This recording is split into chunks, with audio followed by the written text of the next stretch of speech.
제 이름은 하나입니다. 저는 큰 사랑으로 남편과 결혼했으며 우리는 부유한 가정에서 자랐습니다. 신께 감사하게도 서로를 깊이 사랑하고 소중히 여겼습니다. 대학 시절부터 함께였고 제가 학업을 마치자마자 결혼했습니다. 우리는 한 몸처럼 살아왔고 그러던 어느 날 남편이 세상을 떠났습니다. 남편과 함께한 시간 동안 나쁜 기억은 단 하나도 없습니다. 그는 항상 저의 행복을 우선시하며 저를 위해 무엇이든 할 준비가 되어 있던 사람이었습니다. 비록 신께서 자녀를 주시지 않았지만 그는 나의 자식 같기도 하고 동시에 내가 그의 딸인 것처럼 느껴질 정도로 깊은 관계였습니다. 이 연결은 너무나 깊어 저에게 있어 그가 의미했던 모든 것을 대신할 사람은 존재할 수 없다고 느낍니다. 그가 나를 떠났을 때 나는 아직 젊었지만 혼자 살아가기로 결심했고 다른 사람에게 의지할 생각은 하지 않았습니다. 그가 나를 사랑하고 품어주고 완벽한 남편이 되어준 것처럼 또 다른 사람을 만나는 것은 불가능하다고 느꼈습니다. 게다가 나는 부유한 가정 출신이었기 때문에 내 집에서 혼자 사는 것을 주변 사람들도 자연스럽게 받아들였습니다.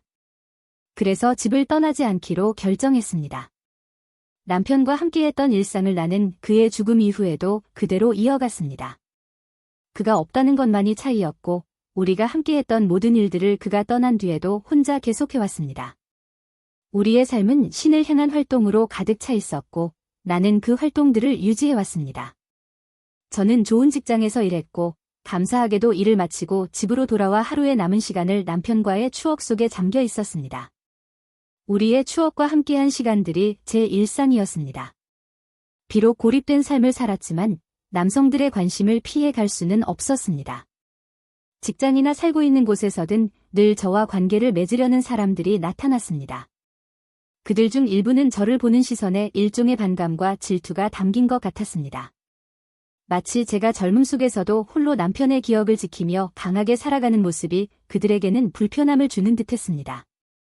그래서 몇몇 사람들은 저를 도발하려고 했고 다른 남자와의 관계에 응하는 것이 마치 제 의무라도 되는 양저를 휘어잡으려 했습니다. 저는 항상 저의 선택에 만족하며 평화롭게 살고 있다고 분명히 밝혔습니다. 제 삶에 충만함을 느끼고 있으며 남자가 필요하지 않았습니다. 하지만 그것이 많은 사람들을 불편하게 만든 것 같았습니다. 주변 남성들은 제가 파트너 없이도 행복하게 사는 것을 받아들이지 못했습니다. 그들의 시선과 행동에는 늘 욕망과 원망이 섞여 있었습니다. 아마도 제가 새로운 관계를 추구하지 않는 모습을 그들은 이해하지 못했을 것입니다. 거리에서도 저의 이야기를 아는 사람들이 저를 호기심 어린 시선으로 보거나 이런 방식으로 사는 저를 이상하게 여기는 경우가 많았습니다. 남편과의 추억에 충실하며 새로운 관계를 열지 않고 사는 저의 선택이 그들에게는 낯설게 보였던 것 같습니다. 저에게 있어서 그저 아무 관계도 없는 낯선 사람이 말을 거는 것과 같았습니다. 나는 언제나 바빴고 그에게 그만하라고 말했습니다. 그런데도 그는 계속 왜 그러느냐고 묻더군요. 나는 우리 사이에 아무것도 없다고, 우리를 연결하는 것은 없다고 대답했습니다. 그는 우리가 이웃이며 같은 건물에 산다고 했습니다. 나는 그것이 아무 의미 없다고, 만약 누군가와 이야기하려 한다면 모든 이웃들과 이야기해야지, 굳이 그 사람과 이야기할 이유는 없다고 대답했습니다. 나는 그를 그 자리에 남겨두고 자리를 떠났고 그가 그저 내 앞에 서서 내가 그를 바라봐 주기로 원하는 핑계만 찾고 있었다는 것을 알게 되었습니다. 그 순간 나는 이 사람이 내 삶에서 존재하지 않는 사람이라는 것을 깨달았습니다. 지상에도 천상에도 그에게는 내 마음속에 존재할 자리가 없었습니다. 시간이 지나면서 그 상황은 내 기억에서 점점 사라졌고 우리는 거의 다시 마주칠 일이 없었다. 그러나 어느 날 머릿속에 영원히 남을 장면이 발생했다. 나는 퇴근 후 주차를 마치고 장바구니를 꺼냈다. 평소처럼 여러 물건을 잔뜩 들고 집으로 들어왔다. 물건을 정리하고 옷을 갈아입었다. 그리고 잠시 후 문득 내 아파트 열쇠를 어디에 뒀는지 기억이 나지 않았다. 분명 문을 잠그고 들어왔는데 어딘가에서 열쇠가 사라진 것이다. 집안 구석구석, 서랍과 가방, 캐비닛까지 뒤지며 열쇠를 찾기 시작했다. 점심을 먹고 하루 일과를 마쳤고 저녁이 되어 따뜻한 음료를 마시고 편안히 옷을 갈아입고 침대로 들어가 휴식을 취하려 했다. 잠들기 직전 전혀 예상치 못한 무서운 일이 벌어졌다. 누군가 내 옆에 누워 나를 감싸고 있는 것을 느낀 것이다. 그 순간의 공포는 가히 이루 말할 수 없었고 그의 몸이 완전히 벌거벗은 상태로 내 목을 감싸 안고 있다는 사실에 경악했다. 깜짝 놀라며 눈을 떴다. 믿을 수가 없었다. 첫 반응으로 큰 소리로 당신은 누구죠? 여기서 뭐 하는 거예요? 라고 물었다. 악몽인 줄 알았지만 그게 아니었다. 나는 집에 혼자 있었고 문을 잠갔다고 확신했다. 그런데 그 자리에 그가 있었다. 내가 항상 꺼려했던, 싫어했던, 피하고만 싶었던 그 이웃 남자였다. 처음부터 싫었던 사람으로 그가 다가오려 할 때마다 불쾌했다.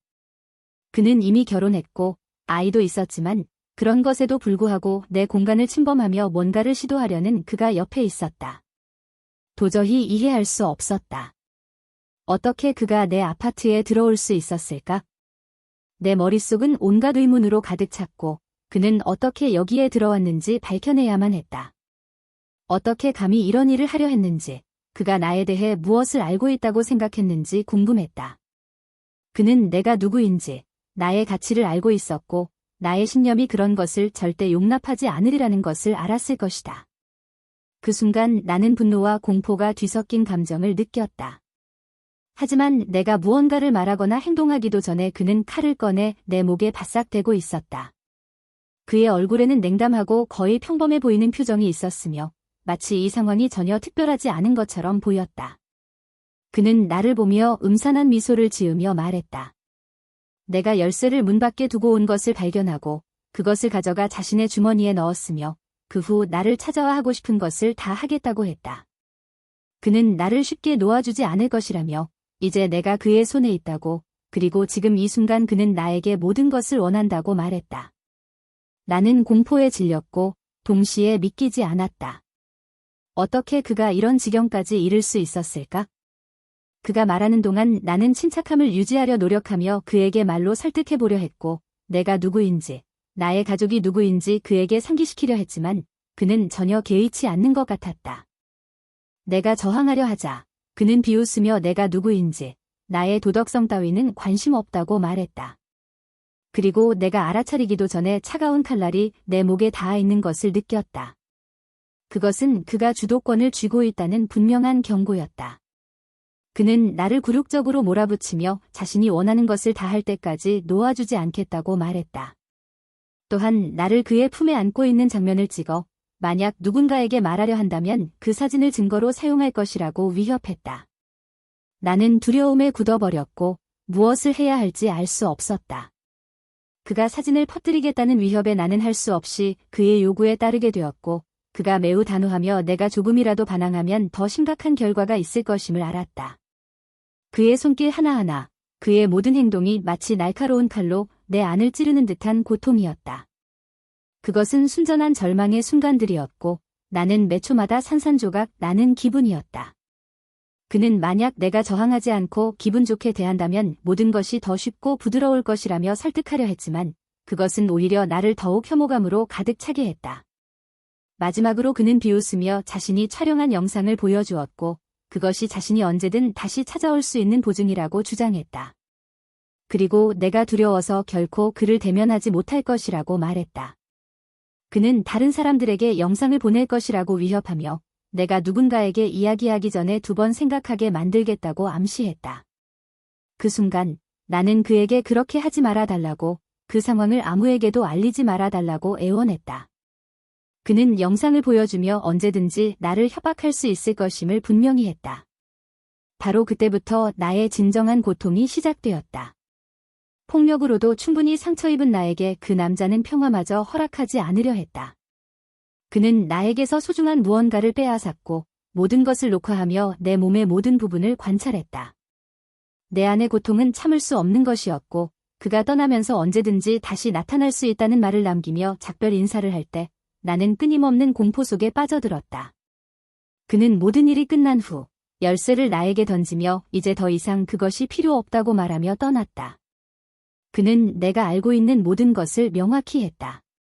내가 그가 원하는 대로 행동하지 않는다면 그 사진과 영상이 거리로 페이스북으로 혹은 돌아가신 남편의 가족에게 전달될 수 있다는 협박이었다. 그의 말투는 나를 무장해제시켰고 눈물이 얼굴을 타고 흘렀으며 무력함이 나를 삼켰다. 내가 아무것도 할 수 없다는 사실에 짓눌린 채로 그는 떠났고 스캔들을 피하고 싶다면 언제든 그가 원할 때마다 그에게 굴복해야 한다는 사실을 분명히 하고 떠났다. 어둠이 나를 감싸며 나는 그 자리에 앉아 무엇을 해야 할지, 어떻게 반응해야 할지 고민했다. 남편을 생각하며 그가 늘 내게 주었던 안전함을 떠올렸다. 결코 이런 일이 벌어지도록 두지 않았을 그를 떠올리며 나는 더더욱 무기력함을 느꼈다. 이 모든 것이 나의 선택이 아님을 알면서도 죄책감이 나를 휘감았다. 나는 항상 내 가치를 지키고 누구에게도 선을 넘을 기회를 주지 않았는데 이제 나의 의지와는 상관없이 끔찍하고 통제할 수 없는 일이 내 삶에 침입하여 나의 평화를 앗아갔다. 나는 계속해서 스스로에게 되뇌며 이해하려 했다. 내가 무엇을 잘못했을까? 어떻게 누군가가 이런 짓을 할 수 있는 걸까? 내 자신의 집, 내 안전한 공간에서 그런 일이 벌어질 것이라고는 상상도 못했다. 중요한 열쇠를 깜빡 잊고 내버려 둔 것이 이렇게 나를 나약하게 만들 줄이야? 나는 몇 시간을 고통 속에서 혼자 자신과 대화하며 해답을 찾으려 애썼다. 하지만 매번 생각할수록, 매번 새로운 생각을 할수록 나는 더욱더 깊은 공포와 불안감 속으로 빠져들었다. 스스로에게 다짐했다. 그가 정말로 다시 연락을 해온다면 어떻게든 이 문제를 해결할 방법을 찾을 것이라고. 하지만 동시에 나는 스스로를 드러내거나 더 큰 문제에 휘말릴 수 없다는 것도 알고 있었다. 그가 거기서 멈추지 않고 나를 돈으로 협박하거나 다른 요구를 할지도 모른다는 두려움이 생기기 시작했다. 나는 불안한 손으로 앉아 해결책을 찾으려 했지만 실은 하나님께 용서를 구하며 이 상황을 견딜 힘을 달라고 기도했다. 이 사건은 나의 평화를 완전히 파괴했다. 하지만 몇 시간 동안 침묵 속에 있다가 결심했다. 두려움을 느끼는 사람은 죄책감을 가진 사람이다. 나는 아무 잘못도 하지 않았고 실수도 없었다. 나의 청렴성과 가치관은 변함없이 굳건했고 그가 무엇으로 나를 위협하든 나 자신을 바꿀 수 없다는 것을 깨달았다. 그는 나의 명예를 폭력으로 아무런 존중이나 동의 없이 침해한 남자다. 나는 이 고통을 조용히 감내하거나 그가 처벌을 받지 않는 것을 두고 보지 않기로 결심했다. 조금의 망설임도 없이 나는 그를 고발하고 모든 사실을 밝히기로 했다. 그가 했던 모든 일과 심지어 그가 이 자료를 거래할 의도까지 낱낱이 밝힐 것이다. 그렇게 함으로써 그는 책임을 지고 모든 증거물은 삭제되기를 바란다. 나는 아무런 잘못을 저지르지 않았다. 나는 피해자임을 자각하고 있으며 두려움에 그가 승리하도록 두지 않을 것이다. 사실 이런 결심은 과거의 협박 사건에 대해 들을 때마다 느꼈던 감정에서 비롯되었다. 왜 어떤 여성들은 자신이 무고함을 알고도 침묵하는 걸까 의문이 들었다. 침묵하면 두려움의 포로가 된다는 것을 이제야 깊이 이해하게 되었다. 그래서 나는 이 함정에 빠지지 않기로 침묵이 불의의 동조자가 되지 않도록 하기로 결심했다. 하나님께 감사드리며 어려운 상황을 마주할지라도 나는 후회 대신 용기를, 두려움 대신 힘을 선택했다. 나의 존엄성을 되찾기 위해서는 강하게 행동해야 한다는 것을 알았고 그렇게 했다. 나는 당국에 찾아가 모든 것을, 가장 고통스러운 부분까지도 숨김없이 이야기했다. 내 놀라움으로 그들은 그를 빠르게 찾아냈고 그는 결코 내가 이런 용기를 낼 것이라고 예상하지 못했다. 그는 내가 두려움 속에서 살며 결코 수치심을 마주하지 못할 것이라고 믿었다. 그가 잡혔을 때 그가 찍은 모든 영상이 발견되었고 그것들이 아직 아무에게도 유출되거나 판매되지 않았음을 확인했다. 그는 나를 겁주기 위해 나의 사적인 영상이 다른 사람에게 이미 노출되었을 것이라고 믿게 만들려 했다. 그는 내가 무력함을 느끼고 나의 존엄성이 파괴되었다고 생각하게 만들려고 했던 것이다. 조사관들은 지체 없이 행동했고 그는 완전히 드러나며 체포되었다. 그의 가족, 아내와 자녀들 모두 그가 진짜 어떤 사람인지 알게 되었다. 나는 안도의 숨을 내쉬었다. 나는 나의 명예를 되찾았을 뿐 아니라 나의 이야기를 아는 모든 사람들이 내가 부당한 대우를 받았음을, 결코 잘못된 행동이나 부도덕한 행동을 한 적이 없음을 이해하게 되었다. 하나님께 감사드리며 나는 이 상황에서 완전히 해방되었고 더 강해졌다. 이제 나는 나 자신을 돌보며 나의 삶에서 모든 문을 잠그고 어떤 착취에도 맞서기로 했다. 나의 공간의 열쇠를 항상 안전하게 지키고 어떤 약점도 누군가가 악용하지 못하도록 해야 한다는 것을 깨달았다. 이 사건은 나에게 승리감을 주었고 새로운 힘을 주었지만 그가 저지른 일의 고통과 상처는 여전히 내 기억 속에 남아있다. 그가 저지른 일의 장면은 나를 괴롭히지만 내가 올바른 일을 했다는 확신이 있다. 나는 정의롭게 행동했기에 평화를 얻었고 하나님, 전능하신 분께서 우리의 마음을 아시고 누가 진짜 죄인이고 누가 부당한 피해자인지를 판단하실 것이다. 이 이야기는 두려움이 결코 당신을 지배하게 두지 말아야 한다는 것을 나에게 가르쳐 주었다. 비슷한 일을 겪고 있는 사람이라면 알아야 한다. 당신의 권리를 위해 용기와 결단력을 가지고 싸워야 한다는 것을. 침묵이 당신을 억압하게 하거나 가해자의 동조자가 되지 않도록 해야 한다. 당신의 힘을 보여주고 존엄성을 되찾으라. 진정한 잘못은 두려움과 수치심에 의해 목소리가 억눌리는 것을 허락하는 것이다.